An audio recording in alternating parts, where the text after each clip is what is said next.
Það er 4-1 sterkur sigur hérna gegn Grindavík í bikarnum. Hvernig metur þetta? Já, bara erfið leikur.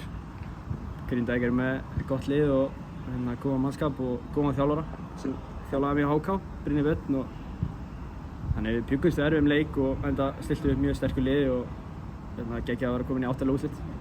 Þú varst sterkur inn á bekknum. Ertu ekki ánægð með þína frammistöðu? Jú, mér finnst við allir koma vel inn á bekknum, allir sem spiluðum og smá svona erfitt að koma inn á þegar nýbúin að fá mark í andlitið en við gerðum vel úr þessu og við héldum áfram að spila okkur leik.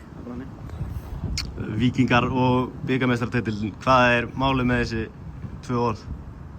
Já, ég meina, við erum bara með vinnira í þessu liði og þú veist, ég held við höfum, ég hef aldrei tapað í bikar, bæði í yngri flokkum og meistaraflokki, þannig já, það er bara sigurhefð og við viljum vinna bikarana.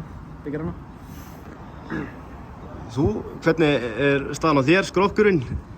Bara mjög góður, ég er bara búinn að vera heill allt tímabilið og eiginlega allt undirbúningstímabilið líka og gæti ekki verið betri eins og staðan er núna.